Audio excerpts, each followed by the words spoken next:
নমস্কার বন্ধুরা, বাংলার ইনভেস্টর ইউটিউব চ্যানেলে আপনাদের সকলকে স্বাগত জানাই। চ্যানেলে প্রথমবার এসে থাকলে চ্যানেলটা অবশ্যই সাবস্ক্রাইব করে রাখবেন এবং তার সঙ্গে সঙ্গে পাশে থাকা বেল আইকন টিপে অল অবশ্যই সিলেক্ট করে রাখবেন। চলুন এই ভিডিওটা শুরু করা যাক। তো যদি এফআইআই এবং ডিআইআই এদের ডেটা দেখি, আজকে মার্কেট যেভাবে পড়েছে মনে হচ্ছিল এই এফআইআই এদের তরফ থেকে বড় সেলিং হবে।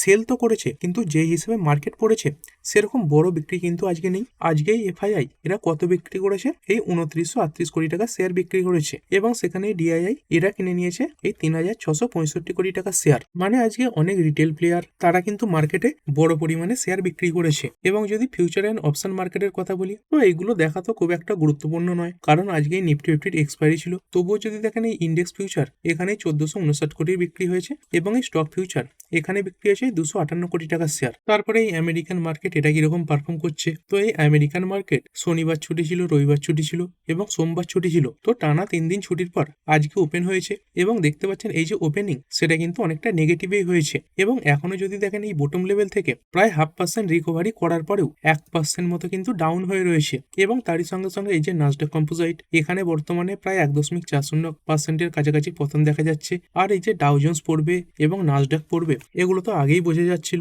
ডোনাল্ড ট্রাম্প যেভাবে বিভিন্ন দেশের উপর ট্যারিফ বসাচ্ছেন এবং তার সঙ্গে সঙ্গে অন্যান্য দেশগুলো এই ডোনাল্ড ট্রাম্প মানে আমেরিকার উপর ট্যারিফ বসাচ্ছে, সেই কারণে গত দুদিন ধরে এই ডাউ জোন্স তার সঙ্গে সঙ্গে নাসডাক এদের যে ফিউচার্স সেখানে বড় পতন দেখা গিয়েছিল।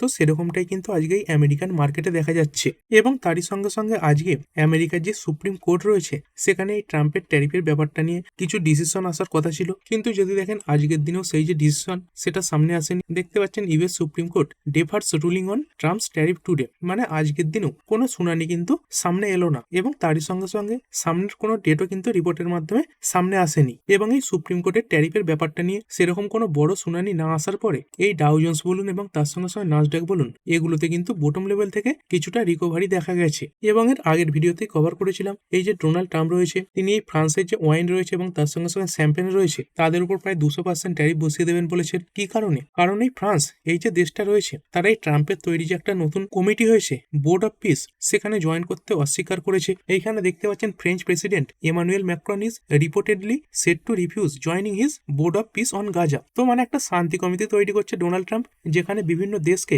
আসার জন্য আহ্বানও করছে। আর এই যে বোর্ড অফ পিস এইখানে যে যুক্ত হবে সেটা এমন নয় যে ফ্রিতে যুক্ত হবে। তো তার জন্য যদি কথা বলি প্রতিটা দেশকে এই $1 বিলিয়ন পেমেন্ট করে তবে কিন্তু এই যে বোর্ড অফ পিস তার পার্মানেন্ট মেম্বারশিপ নিতে হবে। মানে ভারতীয় মুদ্রায় যদি কথা বলি তাহলে প্রায় 9100 কোটি টাকার কাছাকাছি, মানে 9000 কোটি টাকা দিয়ে তবে কিন্তু এক একটা দেশ এই যে বোর্ড অফ পিস তার পার্টনারশিপ নিতে পারবে, তার মেম্বারশিপ নিতে পারবে। আর সেই ব্যাপারে ফ্রান্স তারা কিন্তু আপত্তি জানিয়েছে এবং একটা ছবি এই নেট মাধ্যমে ঘুরছে। দেখতে পাচ্ছেন এই ডোনাল্ড ট্রাম্প এটা কিন্তু তিনি তার অফিসিয়াল যে ট্রুথ সোশ্যাল রয়েছে সেখান থেকে পোস্ট করে দিয়েছেন। মানে গ্রিনল্যান্ডের যে মাটি রয়েছে সেখানে এই আমেরিকান পতাকা, যদিও এটা এআই জেনারেটেড ফটো তবুও কিন্তু ডোনাল্ড ট্রাম্প তিনি তার অ্যাকাউন্ট থেকে এটা পোস্ট করেছেন। এবং তারই সঙ্গে সঙ্গে এই গ্রিনল্যান্ডে বিভিন্ন যে ইউরোপিয়ান ইউনিয়নের দেশ রয়েছে তারা কিন্তু সেনা পাঠাতে শুরু করে দিয়েছে। মানে কোনোভাবে যদি এই আমেরিকা এই গ্রিনল্যান্ডকে দখল করার জন্য অ্যাটাক করে তাহলে ইউরোপিয়ান ইউনিয়নের অন্যান্য দেশগুলো তারা কিন্তু এই আমেরিকার বিরুদ্ধে যুদ্ধও ঘোষণা করতে পারে। এবং সেরকমটা যদি হয় তাহলে কিন্তু একটা ওয়ার্ল্ড ওয়ার টাইপের সিচুয়েশন তৈরি হয়ে যাবে। এবং এসব কারণেই মার্কেট তার আগে কিছুটা সতর্ক হচ্ছে। এবং এসব কারণেই দেখতে পাচ্ছেন এই যে ইউরোপিয়ান ইউনিয়ন তারাই আমেরিকার সঙ্গে এই যে ট্রেড প্যাক্ট সেটাও কিন্তু ফ্রিজ করে দিয়েছে, মানে আপাতত বন্ধ রেখেছে এই ট্রাম্পের গ্রিনল্যান্ড ডিমান্ডের কারণে। আর এই যে ইউরোপিয়ান ইউনিয়ন এটা কিন্তু শুধুমাত্র একটা দেশ নয়, এর মধ্যে প্রায় 27খানা দেশ রয়েছে। তো সেই সব দেশের যে সমষ্টি সেটাই হচ্ছে ইউরোপিয়ান ইউনিয়ন। এবং ডোনাল্ড ট্রাম্প তো ইউরোপিয়ান ইউনিয়নের প্রায় 8খানা দেশের ওপর 10% ট্যারিফ বসিয়ে দিয়েছেন, যেটাই ফেব্রুয়ারি মাস থেকে লাগু হয়ে যাবে। এবং বলে দিয়েছে জুন মাসের মধ্যে তারা যদি এই গ্রিনল্যান্ড এটাকে অ্যাকোয়ার করতে না পারে তাহলে আবার সেই ট্যারিফ বেড়ে 25% হয়ে যাবে। এবং এরই মোকাবিলা করার জন্য দেখতে পাচ্ছেন এই যে ইউরোপিয়ান ইউনিয়ন তারাও বলছে এই আমেরিকা থেকে যেসব জিনিসপত্র এই ইউরোপিয়ান ইউনিয়নের বিভিন্ন দেশগুলোতে যায় তাদের উপর ট্যারিফ বসিয়ে দিতে পারে। তো কত পরিমাণে জিনিস আমেরিকা থেকে ইউরোপিয়ান ইউনিয়নে যায়? প্রায় 93 বিলিয়ন ইউরো জিনিসপত্র এই আমেরিকা থেকে কিন্তু ইউরোপিয়ান ইউনিয়নে যায়। তো যেটা এই ডলার হিসেবে যদি দেখি তাহলে প্রায় 108 বিলিয়ন ডলারের জিনিস যাচ্ছে। তো মানে এই আমেরিকার সঙ্গে যারা বন্ধু ছিল এই ইউরোপিয়ান ইউনিয়ন তাদের মধ্যে কিন্তু একটা ট্যারিফ ওয়ার এবং তার সঙ্গে সঙ্গে ফিজিক্যাল ওয়ার টাইপেরও সিচুয়েশন তৈরি হয়ে গেছে এই শুধুমাত্র গ্রিনল্যান্ডের ব্যাপারটাকে নিয়ে। এবং সেসব কারণে কারণেই দেখতে পাচ্ছিলেন আজকে ইউরোপিয়ান মার্কেটের বিভিন্ন ইন্ডেক্স পড়েছে এবং তার সঙ্গে সঙ্গে এই আমেরিকান মার্কেটেও বড় পতন দেখা গেছে। তারপরে ইন্ডিয়ান এডিআরগুলো, তো এই আইসিআইসিআই ব্যাংকের এডিআর প্রায় 5%-এর কাছাকাছি ডাউন হয়ে গেছে। ইনফোসিসের এডিআর এটাও 1.5%-এর কাছাকাছি ডাউন। এইচডিএফসি ব্যাংকের এডিআর এটাও ডাউন রয়েছে। উইপ্রোর এডিআর এটা 5%-এর কাছাকাছি পড়া। তো দেখতে পাচ্ছেন এই আইসিআইসিআই ব্যাংক এবং তার সঙ্গে সঙ্গে উইপ্রো এডিআর এগুলোতে কিন্তু বড় বড় পতন দেখা যাচ্ছে। তারপরে ডক্টর রেড্ডি ল্যাব একদম নিউট্রাল চলছে, আর এই যাত্রা অনলাইন এটাই সামান্য পজিটিভে ট্রেড করছে। তারপরে আমাদের গিফট নিফটি এইখানে কেমন পারফরমেন্স দেখা যাচ্ছে, তো এতটা নিচে পড়ার পরে সামান্য রিকভারি দেখা যাচ্ছে, প্রায় এই 90 পয়েন্টের কাছাকাছি রিকভারি এই যে গিফট নিফটি এটাতে কিন্তু দেখা যাচ্ছে। তো এরকম পরিস্থিতি যদি বজায় থাকে তাহলে আগামীকাল কিন্তু মার্কেটে একটু সবুজের চিহ্ন দেখা যাবে। এবং তারই সঙ্গে সঙ্গে আজকে এই ইন্ডিয়া এবং ইউরোপিয়ান ইউনিয়ন এদের মধ্যে এই ট্রেডের ব্যাপারে অনেক কিছু আলোচনা হয়েছে। তো দেখতে পাচ্ছেন আমেরিকা যখন একদিকে বিভিন্ন দেশের সঙ্গে তাদের ট্রেডের সম্পর্ক খারাপ করে ফেলছে, তখন কিন্তু এই ইন্ডিয়া বিভিন্ন দেশের সঙ্গে এই যে ট্রেডের সম্পর্ক সেটা মজবুত করছে। এবং আমেরিকা যে এই সময় বিভিন্ন দেশগুলোর সঙ্গে খারাপ ব্যবহার করছে, মানে ট্যারিফ বসাচ্ছে, তার সঙ্গে সঙ্গে বিভিন্ন স্যাংশন লাগাচ্ছে, তো সেটা কিন্তু বর্তমানে এই ইন্ডিয়ার জন্য ভালো হবে। তো এই ইউরোপিয়ান ইউনিয়নের যিনি চিফ রয়েছেন এই উর্সুলা ভন ডের লায়েন, তিনি এই ইন্ডিয়া ভিজিট করবেন এই রিপাবলিক ডে এর সময়। তো এনার তরফ থেকে কিছু বক্তব্য সামনে আসছে। দেখতে পাচ্ছেন cusp of historic trade agreement, EU chief says they are close to signing FTA with India, মানে ভারতের সঙ্গে এই যে ফ্রি ট্রেড এগ্রিমেন্ট সেটা সাইন হতে পারে। এবং তিনি কবে আসছেন, পরবর্তী সপ্তাহেই কিন্তু আসছেন। তো 25 তারিখে আসবেন এবং 27 তারিখ পর্যন্ত থাকবেন। তো এর মধ্যে ইউরোপিয়ান ইউনিয়ন এবং তার সঙ্গে সঙ্গে ভারতের মধ্যে একটা বড় ট্রেড ডিলের ঘোষণা কিন্তু আসতে পারে। তো এটাই বলা হচ্ছে দেয়ার আর স্টিল ওয়ার্ক টু ডু, মানে এখনো অনেক কাজ বাকি রয়েছে, যদিও এই ট্রেড এগ্রিমেন্ট সেটা অনেক দূর এগিয়ে গেছে। তো এরকমই খবর দেখতে পাবেন ইন্ডিয়ার $1 বিলিয়ন যে trade deal may be the real show this Republic Day. তো এই রিপাবলিক ডে এর সময় বড় খবর কিন্তু আসতে পারে এই ডিলের ব্যাপারটা নিয়ে। এই ইউরোপিয়ান ইউনিয়নের যিনি চিফ তিনি কি বলেছেন, মাদার অফ অল ডিলস, মানে এটা তাদের জন্য একটা বড় ডিল হবে এবং যেটা খুব তাড়াতাড়ি সাইন হয়ে যাবে। তো এই খবরটাও আগামীকাল ইন্ডিয়ান মার্কেটের জন্য একটা পজিটিভ খবর হতে পারে। এরপরে চলুন, আজকে অনেক কোম্পানি তাদের কোয়ার্টার 3 নাম্বার পেশ করেছে। তো তাদেরই মধ্যে 8-9খানা কোম্পানির কোয়ার্টার 3 নাম্বার একটু দেখে নেব। তো প্রথম যে কোম্পানি এটাই আইটি সেক্টর থেকে বিলং করছে। কি কোম্পানি, পারসিস্টেন্ট সিস্টেম লিমিটেড। কেমন এলো কোম্পানির নাম্বার, যদি কোম্পানির নাম্বারের কথা বলি, এই যে সেলস এটা ইয়ার অন ইয়ার এবং কোয়ার্টার অন কোয়ার্টার বেড়েছে। 3062 ছিল, এর আগের কোয়ার্টারে 3581, সেখান থেকে বেড়ে 3778। তারপরে এই অপারেটিং প্রফিট মার্জিন এটাও যদি দেখেন ইয়ারলি বেড়েছে 18% থেকে বেড়ে 19% হয়েছে। আর কোম্পানির নেট প্রফিট কেমন এলো, এই নেট প্রফিট যদি দেখেন এই 373 থেকে বেড়ে হয়েছে 439 কোটি, যদিও কোয়ার্টারলি কিছুটা ডাউন হয়েছে। এইখানে দেখতেই পাচ্ছেন কোম্পানির যে রেভিনিউ সেটা বেড়েছে। আর আইটি কোম্পানি সেই কারণে এই যে লেবার কোড সেই হিসাবে একটা বড় টাকা খরচ হয়েছে এবং যার কারণে এই যে প্রফিটের এস্টিমেট সেটাকে কিন্তু কোম্পানি মিস করে গেছে। এবং তার সঙ্গে সঙ্গে কোম্পানি এই ডিভিডেন্ড দেওয়ার কথা ঘোষণা করেছে। আর এই লেবার কোডের জন্য কোম্পানির কত টাকা খরচ হয়েছে, এই 89 কোটি টাকা। আর কোম্পানি কত টাকা করে ডিভিডেন্ড দিতে চলেছে, যদি কথা বলি, এই কোম্পানি একটা শেয়ার পিছু 22 টাকা করে ডিভিডেন্ড দেওয়ার কথা ঘোষণা করেছে। তারপরের কোম্পানি এসআরএফ লিমিটেড। তো এই কেমিক্যাল সেক্টরে কাজ করা একটা স্ট্রং কোম্পানি। কেমন এলো কোম্পানির নাম্বার, কোম্পানির এই সেলস ইয়ারলি এবং কোয়ার্টারলি বেসিসে বেড়েছে 3491 থেকে বেড়ে 3713, যেটা কোয়ার্টারলিও বাড়া। তারপরে অপারেটিং প্রফিট মার্জিন 18% থেকে বেড়ে হয়েছে 21%। এবং যদি কোম্পানির নেট প্রফিটের কথা বলি, এই 271 কোটির নেট প্রফিট বেড়ে হয়েছে 433 কোটি, এর আগের কোয়ার্টারের কথা ছিল 388 কোটি। তো কোম্পানির রেভিনিউ এবং প্রফিট দুটোই কোয়ার্টারলি এবং ইয়ারলি বেসিসে বেড়েছে। এবং দেখতেই পাচ্ছেন কোম্পানি মার্কেটের যে অনুমান ছিল সেটাকে বিট করে গেছে এই লেবার কোডের ইম্প্যাক্ট পড়ার পরেও। তো খুবই ভালো একটা নাম্বার এই কোম্পানি পেশ করেছে। এবং তার সঙ্গে সঙ্গে কোম্পানিটা ডিভিডেন্ডও দিতে চলেছে। এই কোম্পানি একটা শেয়ার পিছু 5 টাকা করে ডিভিডেন্ড দেবে। কবেকার মধ্যে পেমেন্ট করবে, 17 ফেব্রুয়ারির মধ্যে পেমেন্ট করবে। আর এই রেজিস্টার বা রেকর্ড ডেট কবে রয়েছে, এই 27 জানুয়ারি এই ডিভিডেন্ডের জন্য রেকর্ড ডেট রাখা হয়েছে। তো খুবই ভালো একটা নাম্বার এই কোম্পানি পেশ করে দিয়েছে। তারপরের কোম্পানি ইউনাইটেড স্পিরিট লিমিটেড। কোম্পানিটা মূলত এই যে অ্যালকোহল বেভারেজ সেই সেগমেন্টে কাজ করে থাকে। সেলস কেমন হলো কোম্পানির, 3433 থেকে বেড়ে 3694, যেটা কোয়ার্টারলিও বাড়া। আর এই নেট প্রফিট এটা কেমন এসেছে, এই 335 কোটি থেকে বেড়ে হয়েছে 418 কোটি, কিন্তু কোয়ার্টারলি ডাউন হয়েছে। তবে কোম্পানির প্রফিটের যে এস্টিমেট ছিল, মানে মার্কেট অনুমান করে চলছিল, তার থেকে কোম্পানির এই যে প্রফিট সেটা বেশি এসেছে। এবং এই মার্জিনের দিক থেকে মার্কেটের অনুমানকে মিস করেছে। এবং এই কোম্পানিটাও ডিভিডেন্ড দেওয়ার কথা ঘোষণা করেছে। কোম্পানি কত টাকা করে ডিভিডেন্ড দিচ্ছে, এই কোম্পানিটা একটা শেয়ার পিছু 6 টাকা করে ডিভিডেন্ড দিচ্ছে। এবং তারই সঙ্গে সঙ্গে এই কোম্পানিটা এই যে জিরো অ্যালকোহলিক ব্র্যান্ড রয়েছে সোবার, তো সেইখানে তাদের যে স্টেক সেটা ইনক্রিজ করে দিয়েছে। তো কত করেছে ইনক্রিজ, এই 25%। এবং এইখানে কোম্পানিটা এই 3.20 কোটি টাকা ইনভেস্টমেন্টও করেছে। এরপরে আইটিসি হোটেলস লিমিটেড, তো এই কোম্পানিটা আইটিসির মধ্যেই ছিল এবং পরে আইটিসি থেকে ডিমার্জ হয়ে মার্কেটে আলাদাভাবে লিস্ট হয়েছে। কেমন এলো কোম্পানির নাম্বার? কোম্পানির যদি সেলস দেখি 1015 কোটি থেকে বেড়ে হয়েছে 1231 কোটি, যেটা কোয়ার্টারলিও বাড়া। এবং এই নেট প্রফিট কেমন এলো? এই 216 কোটির নেট প্রফিট বেড়ে হয়েছে 237 কোটি, এটাও বলতে পারেন কোয়ার্টারলি অনেকটাই বেশি এসেছে। এবং পার্সেন্টেজ ওয়াইজ কোম্পানির নেট প্রফিট এটা প্রায় 10%-এর কাছাকাছি বাড়া এবং কোম্পানির যে রেভিনিউ এটাই 21%-এর কাছাকাছি বেড়েছে। তবে কোম্পানির শেয়ারটা লাগাতার নিচের দিকেই পড়ছে। যদি দেখেন এই জুলাই মাসের মাঝামাঝি সময় করে এই 254.75-এর কাছাকাছি চলছিল, তো সেইখান থেকে কিন্তু এখন প্রায় 30%-এর কাছাকাছি পড়েও গেছে। তো দেখা যাক আগামীকাল এই নাম্বারে কোম্পানিটা কিছুটা রিকভারি দেখাতে পারে কিনা। এরপরে এইউ স্মল ফাইন্যান্স ব্যাংক লিমিটেড, তো কোম্পানিটা রিসেন্টলি ইউনিভার্সাল ব্যাংক হওয়ার জন্য আরবিআইয়ের তরফ থেকে লাইসেন্স পেয়েছে। তারপরে কোম্পানি কেমন নাম্বার পেশ করলো? তো কোম্পানির নাম্বার ওভারঅল খুবই স্ট্রং মনে হচ্ছে। এই রেভিনিউ 4113 কোটি থেকে বেড়ে 4727 কোটি, এবং যদি নেট প্রফিটের কথা বলি এই 528 কোটি থেকে বের হয়েছে 668 কোটি, যেটা কোয়ার্টারলিও বাড়া রয়েছে। এবং তারই সঙ্গে সঙ্গে এই যে নেট ইন্টারেস্ট মার্জিন, এটা দেখতে পাচ্ছেন quarter on quarter 25 basis point বেড়ে হয়েছে 5.7%। তার সঙ্গে সঙ্গে কোম্পানির যে কস্ট অফ ফান্ড, মানে ফান্ড দেওয়ার যে খরচা, সেটাও কিছুটা পড়েছে। নেট ইন্টারেস্ট ইনকাম এটা 16% বেড়েছে।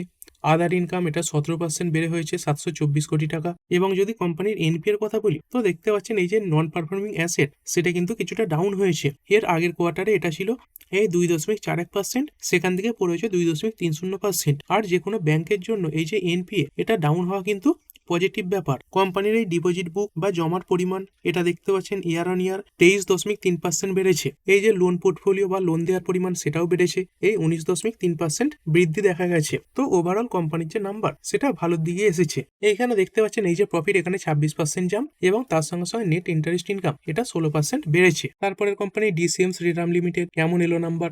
এইখানে যদি সেলস দেখেন এই কোয়ার্টারলি বেসিসেই বলুন বা ইয়ারলি বেসিসেই বলুন, দু জায়গাতেই কোম্পানির সেলস বেড়েছে। এবং এই নেট প্রফিট এটা কিন্তু ইয়ারলি ডাউন হয়েছে 262 কোটি থেকে পড়েছে 213 কোটি, তবে কোয়ার্টারলি ইমপ্রুভমেন্ট এসেছে। কোম্পানির এই রেভিনিউ 13.76% বাড়া, এবং কোম্পানিটা এই 3 টাকা 60 পয়সা করে ডিভিডেন্ড দেবে বলেছে। তারপরে সাইন্ডে ডিএলএম লিমিটেড, এই কোম্পানিটা মূলত ইএমএস সেগমেন্টে কাজ করে থাকে। কেমন এলো কোম্পানির নাম্বার?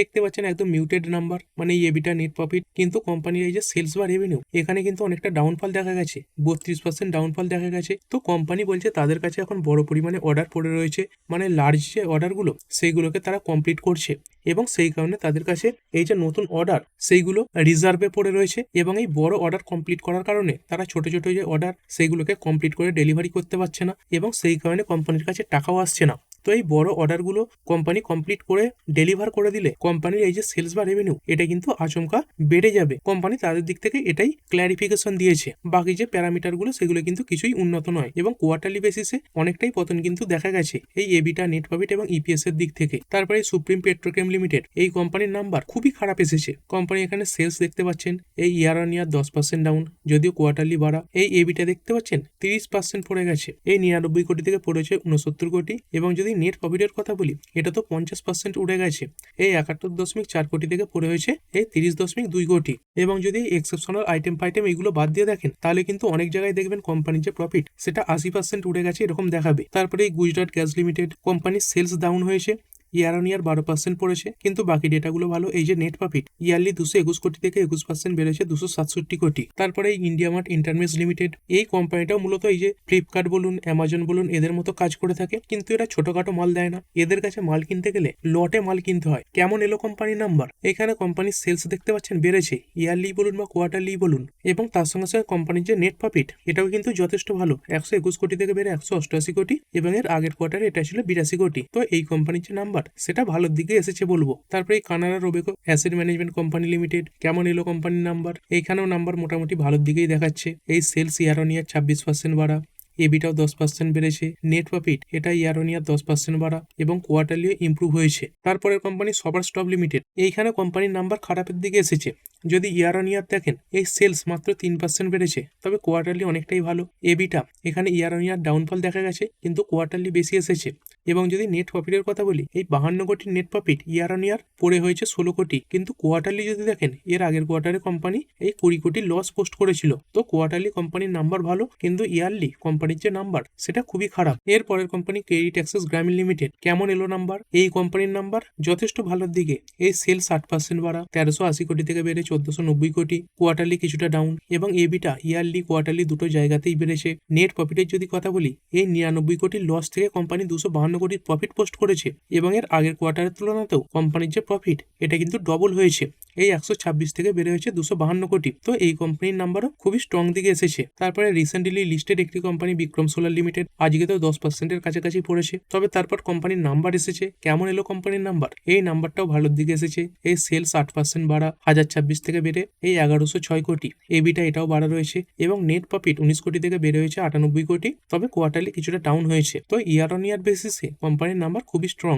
এরপরে কিছু নিউজ কভার করব। তো এই ইন্টারগ্লোব এভিয়েশন লিমিটেড, এই কোম্পানিকে ফেব্রুয়ারির 10 তারিখ পর্যন্ত সময় দেওয়া হয়েছিল যাতে তারা বিভিন্ন যে রুল রয়েছে সেইগুলো গুছিয়ে নেওয়ার জন্য সময় পায়। তো এই যে ডিজিসিএ, এরা কোম্পানিকে ফেব্রুয়ারির 10 তারিখ পর্যন্ত ছাড় দিয়েছিল। তবে আজকের দিনেই খবর সামনে আসছে এই যে ইন্ডিগো কোম্পানিটা, তারা তাদের কিছু ফ্লাইট এখনো কিন্তু কাট করতে পারে। তো যেটুকু খবর সামনে আসছে, এই কোম্পানির 10% ফ্লাইট এই মার্চের শেষ পর্যন্ত কিন্তু উড়বে না। মানে ধরুন কোম্পানির কাছে 100টা ফ্লাইট রয়েছে, তো তার মধ্যে মাত্র 90খানা ফ্লাইট কিন্তু আকাশে উড়বে, বাকি 10খানা নিচেই থাকবে। তো এর মানে কি, কোম্পানির যে রেভিনিউ বলুন প্রফিট বলুন সেখানে কিন্তু নেগেটিভ ইম্প্যাক্ট দেখা যাবে। তো এই কোম্পানির তরফ থেকে এই খবর সামনে এসেছে। তারপরে একটি ছোট সাইজের কোম্পানি কেসলভস ইন্ডিয়া লিমিটেড। তো যারা স্মল ক্যাপ স্টক স্টাডি করতে চান, এই যে কেসলভস ইন্ডিয়া, এটাকে অবশ্যই স্টাডি করবেন। এই স্মল ক্যাপের মধ্যে ইন্টারেস্টেড কোম্পানির জন্য কি খবর সামনে এলো? এই কোম্পানির একটা সাবসিডিয়ারি দেখতে পাচ্ছেন পার্টনারশিপ করেছে কাদের সঙ্গে? এই গালফ কনসাল্টিং এদের সঙ্গে। কিসের জন্য?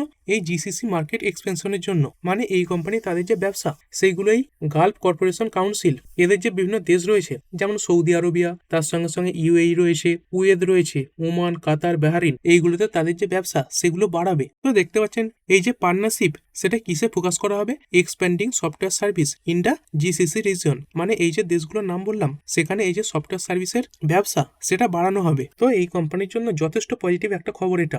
আর যদি এরপরে আগামীকালের কোয়ার্টার 3 নাম্বার নিয়ে কথা বলি, আগামীকাল কোন কোন কোম্পানির নাম্বার পেশ করবে? তো অনেক কোম্পানি রয়েছে, যেমন এখানে অনন্ত রাজ দেখতে পাচ্ছেন, বাজাজ কনজিউমার কেয়ার রয়েছে, তারপরে ব্যাংক অফ ইন্ডিয়ার নাম দেখা যাচ্ছে, ডালমিয়া ভারত রয়েছে, ডক্টর রেড্ডি ল্যাব রয়েছে, ইব্যাক প্রেফেব রয়েছে, এই ইটার্নাল রয়েছে, তারপরে গ্রাভিটা, হিন্দুস্তান পেট্রো রয়েছে, তারপরে জিন্দাল স্টেনলেস এর নাম দেখা যাচ্ছে, কেইআই রয়েছে, মানে কেইআই ইন্ডাস্ট্রি, তারপরে কেপিআই গ্রিন রয়েছে, মুথুট ক্যাপিটাল রয়েছে, তারপরে আইটি সেক্টর থেকে এই ওএফএসএস রয়েছে, পাঞ্জাব হাউসিং এর নাম্বার আসছে আগামীকাল, তারপরে সুপ্রিম ইন্ডাস্ট্রি রয়েছে, তারপরে টাটা কমিউনিকেশন, ইউটিআই এএমসির নাম্বার, তারপরে ওআরআই এনার্জিস রয়েছে। তো এই ধরনের কিছু কোম্পানি আগামীকাল তাদের নাম্বার পেশ করবে। তো ঠিক আছে বন্ধুরা, আশা করছি ভিডিওটা আপনাদের ভালো লেগেছে। আপনি চাইলে এটাকে লাইক এবং শেয়ার করতে পারেন। আর শেয়ার মার্কেট সংক্রান্ত ডেইলি নিউজ আপডেট পেতে চ্যানেলটা সাবস্ক্রাইব করে রাখবেন এবং পাশে থাকা বেল আইকনটি টিপে অল অবশ্যই সিলেক্ট করে রাখবেন, যাতে পরবর্তী ভিডিওর নোটিফিকেশন আপনার কাছে সময় মতো পৌঁছে যায়। আর হ্যাঁ, ভিডিওটি শুধুমাত্র ইনফরমেশন এবং এডুকেশনাল পারপাসের জন্য বানানো হয়েছে। আমি সেবি রেজিস্টার্ড নই, তাই কোনো প্রকার শেয়ারে কোনো প্রকার বাই, সেল, হোল্ড বা অ্যাভারেজ করার কোনো সিদ্ধান্ত নেওয়ার আগে আপনার যে ফাইন্যান্সিয়াল অ্যাডভাইজার আছে তার সঙ্গে অবশ্যই আলোচনা করবেন। দেখা হচ্ছে পরের ভিডিওতে। ধন্যবাদ।